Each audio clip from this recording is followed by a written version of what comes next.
So, YouTube, we're back. This is my first full content on this channel regarding live stream content turned into video form. And we're going to do it with one of my new favorite Genesis decks, Sacred Beast. So basically, this was a deck that was boiled in a lab, specifically meant to be kept away from me in particular, because they knew I'd mix Invoked and everything. Whenever I asked someone about this in other Discords, they were very cryptic, and they said, like, oh, they're keeping it a secret. Not for long, until I was given a few hints about this, and then someone just straight up posted the list on YGO and I figured out the rest from there. So, presenting Sacred Beast Invoked. In Genesis, Sacred Beast is probably tied for the best deck of the format. It's just a bunch of level 10s that can special summon themselves for basically free using their field spell. And you have two guys that are just 4,000, 4,000, so you can just one-shot your opponent on an empty board. It's pretty great. But the whole premise of using them is to get you to a very big setup engine where you can pop their cards. You're basically forcing out a tons of interrupts. There's also a lot of side cards in the format that your opponent is going to be playing, such as the Eye of Truth, which I'm playing right here. That beats Sacred Beast, so I don't recommend playing that pure. You want to play it hybrid with things like Invoked.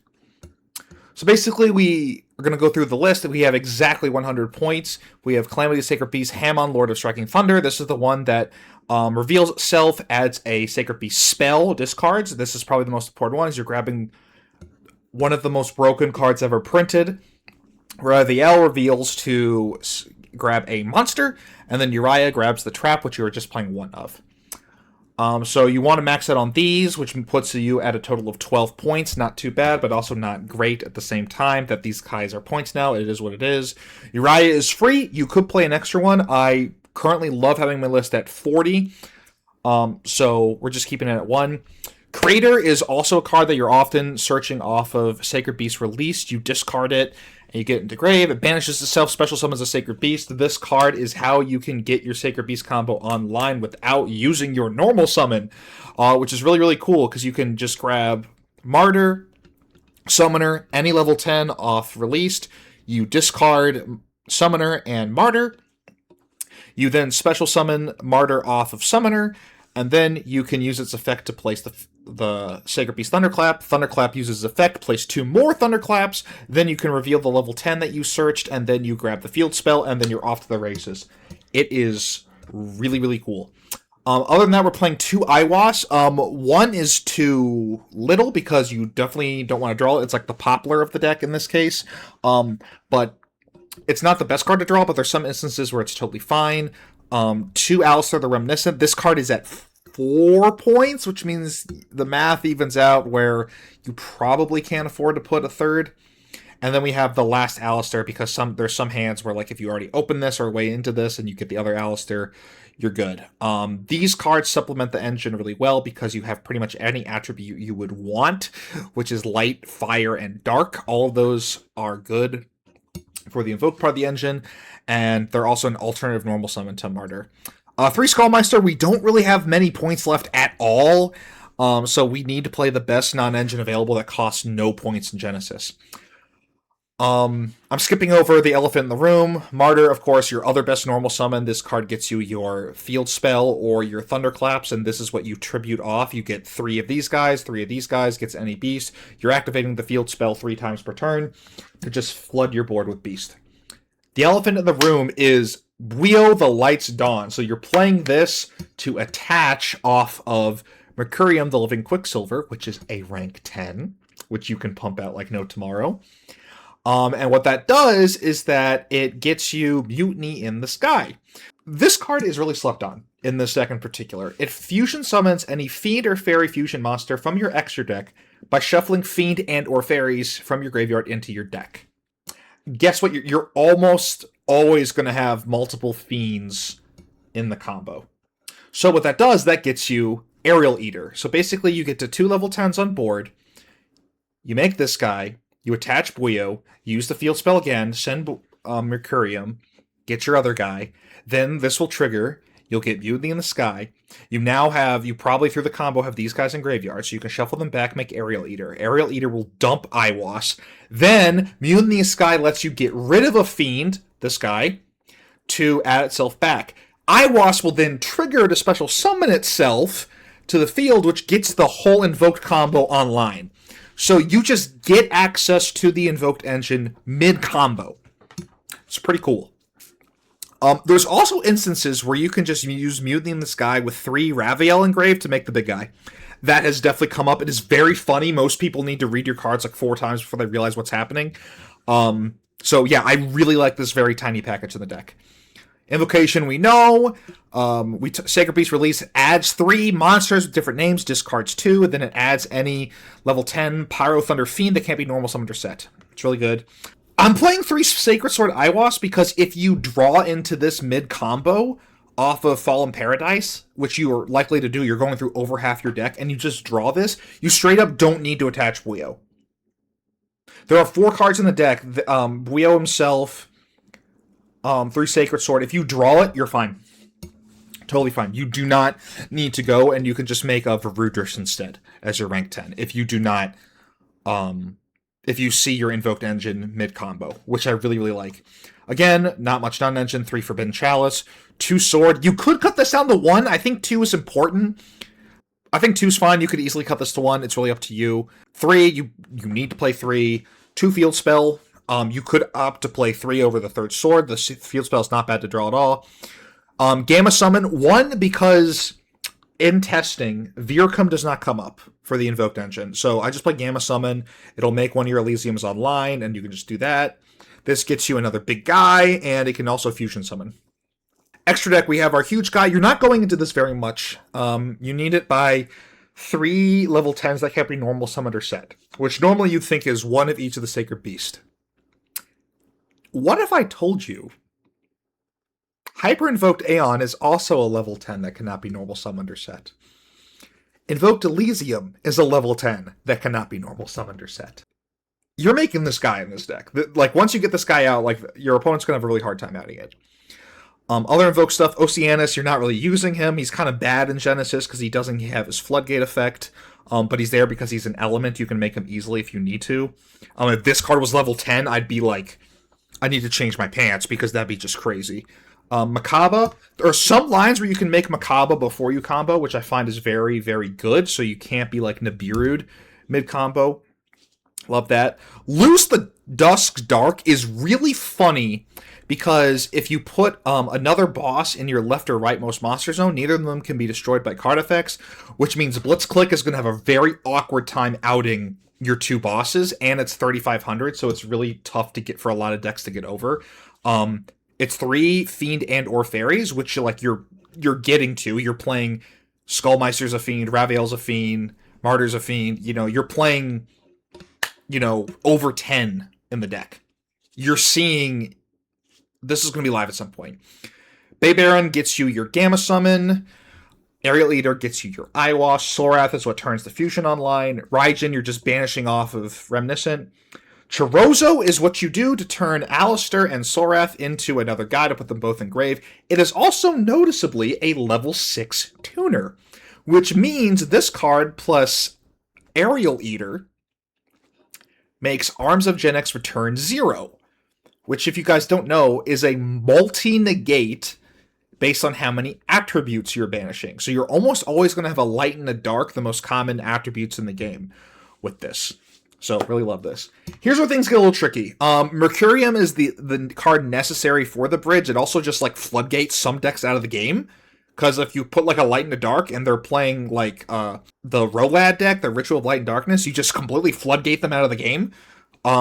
This card just wins games out of nowhere. This card's going to probably be pointed like crazy at some point. Play it while you can. And then the questionable choice is Varudris. So Varudris is a negate and destroy. This card just negates and destroys for 20 points, which is, a fifth of your budget. It's the best rank 10 that you could probably be playing. The issue is that it is 20 points. I think if there's any card you needed to cut to make room for better non-engine, it's probably Varudris, but it's too good of a card. You're playing rank 10s, you kind of have to. That's the deck. We also have the side deck is tailored to your meta. I'm playing Kaijus. There's always a tower. You have 5 extra points to work with. We're just playing 3 Dark Hole, 2 Cosmic, and a single MST in case there's a back row heavy deck. Not likely. Again, tailor it to whatever your meta is. Mask Restrict, you can flip and draw phase, and they can't really kaiju you. And it also just shuts off random stuff like Monarch and Ritual decks. Eye of Truth is there specifically for the mirror match and Blitzclick. So the problem, and the one thing that's stopping me from playing this deck constantly, is that every deck that stops Blitzclick from revealing cards in their hand also stops Sacred Beast. Because they all say you can reveal. If they're already revealed, you can no longer reveal them. So that's why we're also playing like these 3, because if they flip this up or something, or flipped Respect Play or something, you're kind of cooked. So let's jump into a test hand to show you what this deck can do.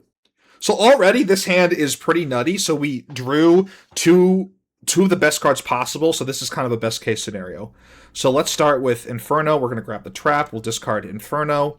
We're just going to go for Sacred Beast. We're going to grab Ravael, Martyr, and Summoner. And because we open Iwas, we can actually keep the Martyr. We're going to discard the Summoner and Infinity. We can then use our normal summon immediately on Martyr. Place Thunderclap. Thunderclap effect, place 2. Reveal that we have a level 10, and get Fallen Paradise. Fallen Paradise effect, send 3 Thunderclaps, special summon. You could, if you want to keep these here, I like to go through all of my Ravaels. Get him. Effect. We are sequencing it this way to thin our deck out the most before we draw any cards. So we're going to thin it down to 23 before we draw. So let's get rid of these 2. We will click yes. Let's get out the last Ravael in deck. So all 3 of these are in play now. Now we're going to use its effect, draw 2 cards. We drew Sword in another release. Those draws are pretty bad, but we already drew Crazy as it is, so it's fine. Then what we're going to do is we're going to make Verudrus, so we have a negation before we do anything else. Then we can do the full Invoked combo. So go Iwas, grab Alistair, we'll immediately normal summon it as an extra normal summon effect. Banish Raijin, get the Sword. Activate Sword, summon Sorath. Sorath effect, summon back Alistair. Now, if you wanted to, you could get an extra Sacred Beast by putting these 3 in grave. And then you get another level 10 on board if you really wanted to. But for sake of combo, we're just going to do this. Grab this guy. Here's the tricky part. We want to activate Sword, but we also don't. So depending on what you want to do, if you want to like have follow-up, then you activate Sword here. If you want to set something else, then you don't necessarily need to. So we'll just go through the standard line of Sorath. We're going to go Baybaron and Alistair. Sword is now offline in grave. We'll Baybaron effect, grab Gamma Summon. We don't need to banish anything else. So we have a pretty interesting board, but to go even further, we hard drew Mutiny in the Sky. So we're going to go Aerial Eater, shuffle back 2 Martyrs. Grab Aerial Eater. Aerial Eater effect. Doesn't really matter what we send, because we already did the Iwas effect, but just to show you, we'll send Iwas. Then, because we have a level 4 and a level 6, Tuner plus non-tuner, make Arms of Return 0. This guy's here, we don't need a fusion summon. And here's the cool part. So, we have a negate for Wind, Dark, Fire, and we don't need that. So we'll simply special summon back our copy of Uriah. So we're going to set 2 cards. The card we searched. And we have Omega Summon. So what this means... We'll just tribute these 2, grab this back. What this means is we have Special Summon another Sacred Beast to negate something on field. We have Gamma Summon, which can make us an Elysium on our opponent's turn to banish all monsters they control. So that's already a negation, a banish all monsters they control, a spell trap pop they cannot respond to, negation of 3 types, or at least 2 right now, it's Wind and Dark, but that's probably good enough, another negation, and another pop. So that's 1, 2, 3, 4, 5 disruptions. Now, the cool part is if they tried to say, let's say you already use Sacred Beast Combined Assault, I recommend doing this card first, is that you send this to grave, special summon your other guy. You now have 3 level 10s in play that can't be normal summoned or set. You can now use this card's graveyard effect. Diffuse your Uriah. Make sure you use its effect first. Whatever level 10 you summon back from grave. In this case, it's probably Ravael. And then either your extra Hamon in hand or your Arms of Gen X return 0 if you use all its effects. And then you can go into Chaotic Phantom Sacred Beast, which is 3 more negations. This is 8 disruptions if you play it this way. Okay? Crazy. Let's do one more. So this hand is, there's no Invoke, so we didn't see Invoked at all, so let me show you the combo when there's no Invoked. So we'll grab Calamity. We'll discard Skullmeister, because we only need 1. We'll use Calamity here. We'll grab Sacred Beast Released, and we'll discard Summoner. We'll go Sacred Beast Released. We'll grab 1, 2, and 3. We will discard Martyr and Infinity. We will discard this guy, grab Combined Assault, discard Calamity. So now our hand is pretty much tailored to what we want. We're going to start with Summoner, Special Back Martyr. Martyr effect. So we didn't even need to use our normal summon. Thunderclap, I'm going to go through this fast since you've seen this before. We're going to grab this effect, pop these 3, special summon. Let's grab the last one from deck. Use this, make sure you're deck thinning as fast as you can. Excellent effect. Putting us down to 21 cards. We probably should leave one in deck, but maybe we can bring back something like Summoners to resummon it later. Now we're going to draw 2. So unfortunately, we didn't really draw what we wanted to, so this is kind of a tricky situation. So what we're going to do here is because we summon back the Summoner, we could just do this. We can reveal... I believe you can just special summon one from hand. We'll discard... say the other Skullmeister, special summon one from hand or grave. Let's bring back the Hamon. So now what you got to do is you got to go Mercurium. Mercurium effect.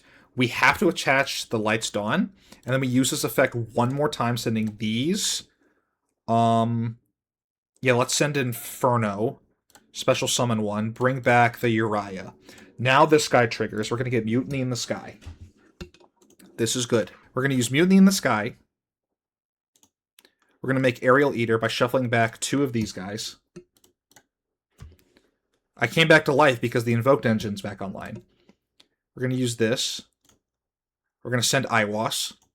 Then we're going to use Mutiny in the Sky, get rid of Iwas. And then we're going to special summon. Now we use Iwas's effect. And then we're going to normal summon. Effect. Banish. And now your whole Invoked Engine is online. Also, look how many cards we have in hand. We're doing fantastic. We're going to make Soreth by fusing these guys. We're going to just quick effect summon back our Alistair. Lovely. We're going to make Chorozo. Lovely. Now, here's where we have 2 Ravael in grave, which is really important because Aerial Eater has to banish 2 fiends of the same attribute that are level 6 or higher to summon itself. So we're going to make this guy here, and then we're going to link summon back into return 0. Now we're going to use Raijin's effect. Or not Raijin, excuse me. Sorath to make Baberin. Special summon him here. Effect, we're going to search Gamma Summon. We have plenty of fusion monsters to use. Now we're going to set 1. Set 1 here. Set 1 here. And we're pretty much in a good spot.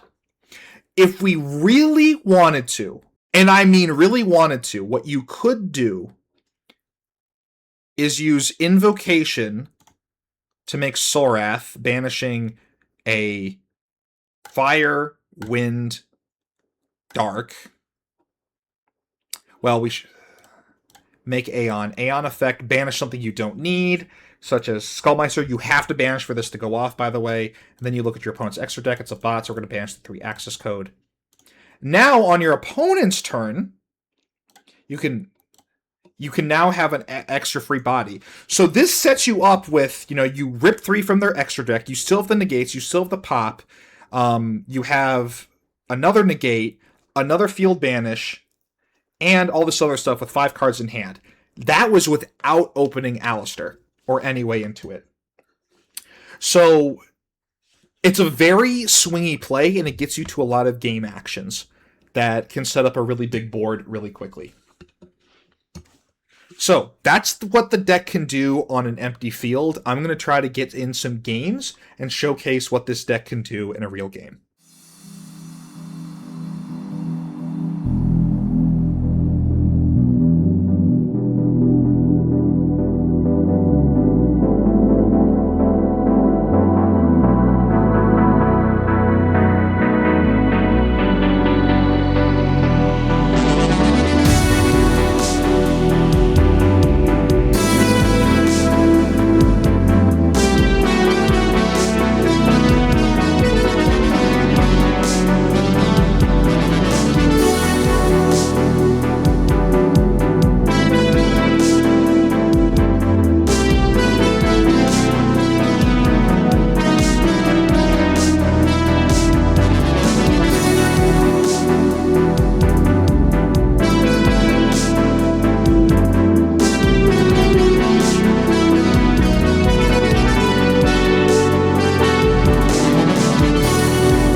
So that's what the deck can do. As you can see, I lost the die roll in this game. This was actually the game 2 of a best of 3 match where I won game 1 after I lost the die roll. His field was actually better in game 2 than it was in game 1 because he was able to search the Unbreakable Xyz counter trap. So he had like a bounce, a take control, an attach, and he had the Omni Negate. I was basically trying to bait out the Omni Negate because I knew after I baited that out, he would have no way to stop me from blowing up his field with Raviel, which is exactly what happened. And as you may have noticed, he did also have the 2 other disruptions. I believe this game he had 2 other disruptions, and I still was able to play through it thanks to the Invoked engine. I did misplay. I didn't realize that IWAS...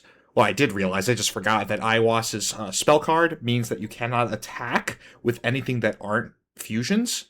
So I was only able to deal enough damage, but then I had enough follow-up thanks to the Sacred Beast engine, where the Martyr adds itself back if you have a Sacred Beast in Graveyard, and then you can use the spells effect Engraved to banish itself, add one of the missing pieces of the Sacred Beast engine that you're missing, and then you can basically repeat the play again and get a pot shot at lethal. So if you're able to survive a turn and you clear up their field well enough, you can easily just clap them back on turn 3 or turn 4 in this case and just clear it out. Hopefully this video shows you how both engines combined play through a ton of disrupts, even if you don't open any interruptions for their turn to stop their combo from going off. I do think this deck is going to receive another hit on the points list coming up. I think Invoked is proving to be quite a powerful engine, like more than they originally thought, and Sacred Beast is falling out of favor, I've noticed. It hasn't really done too well at events like Montreal most recently, or any of the other smaller regionals or YCSs, but I still think it's very powerful, and I don't think that it should be slept on. So I would say play this hybrid while you can, because it probably isn't long for this world where this hybrid is unplayable. That said, I think this is one of my favorite ways to play Invoked and Sacred Beast in Genesis, and I hope this helps you with your interest in Genesis and gives you something new to play. Thanks for watching, and I'll have another video for you guys in the near future.